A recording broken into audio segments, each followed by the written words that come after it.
हे पहा, हे आहे आपलं उद्याचं भविष्य आहे. भविष्य या माती त्या गटाराच्या नाल्यात चाललं.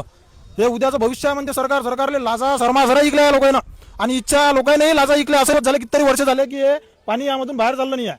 पगार अरमान आहेत, सगळ्याला पगार आहे, सगळं नोटासाठी चालू आहे कार्यक्रम, पण इथं कोणी गावाला तयार नाही आहे. शाळा बंद पडल्यावर मग काय करणार आहे?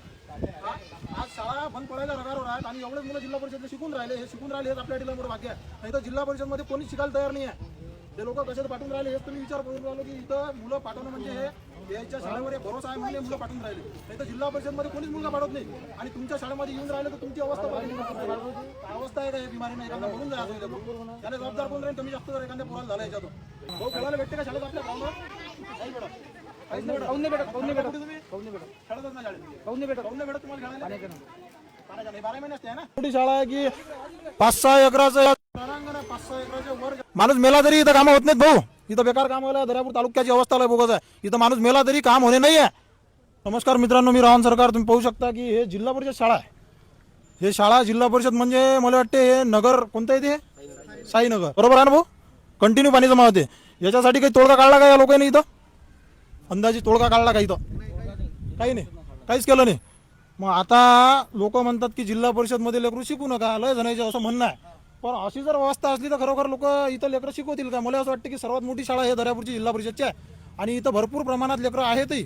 आणि जर अशी अवस्था असली, हे जर बिमारीचा धंदा जर झाला तर खरोखर इथं मुलं शिकवणं कठीण आहे. आता हे भाऊ आंदोलन म्हणजे इथं उपोषण करायला बसले, ते एवढ्या खराब पाण्याचे पाणी पाहू शकता तुम्ही की हे पाण्यात असा पाय टाकायचे लायकीचं नाही. आणि दादा बसेल आहेत पाण्यात. तर दादा कायसाठी बसले? तुमची काय मागणी आहे दादा? दादा हे आंदोलन आपलं लहान मुलांसाठी आहे का? 25 वर्षापासून जिल्हा परिषद जवळ ही शाळा होती आणि माझ्या आज माझा वाढदिवस आहे. वाढदिवस आहे हो, पण वाढदिवसा दिवशी मला की बा हे विद्यार्थी इतक्या दिवसापासून इथं होते. चला ठीक आहे, विद्यार्थी आहे, पण हे पाणी प्रशासन मी फॉलोअप घेतल्यानंतर पाणी काढायसाठी 2 दिवसाआधी मशीन येऊन नगरपालिकेची मशीन आली, पाणी काढून घेऊन गेलं. पण माझी मागणी एवढीच आहे की दोन्ही साईडने मुरुम टाकाव आणि ही शाळा जिल्हा परिषद जवळ आहे की नगरपालिकेजवळ आहे हे प्रशासनानं कबूल करावं. आणि 1 नंबरची शाळा होती ना जिल्हा परिषद दर्यापूर तालुक्यात, जिल्हा परिषद साईनगर, हे शाळा 1 नंबरची शाळा होती तुमच्या कॅमेऱ्यात. हे मग जिल्हा परिषदची शाळा आहे तर नगर परिषदनं नाली का बांधली अंदर? मग तुम्हाला पाणी काढता येत नाही, नाली बांधता येते अंदर. आहे का? पण हे काम होणारच आपलं. कोणचं? मी उठतच नाही इथून.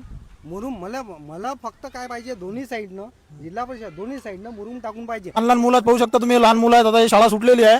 आता हे आज एवढे पोरं इथं आहेत.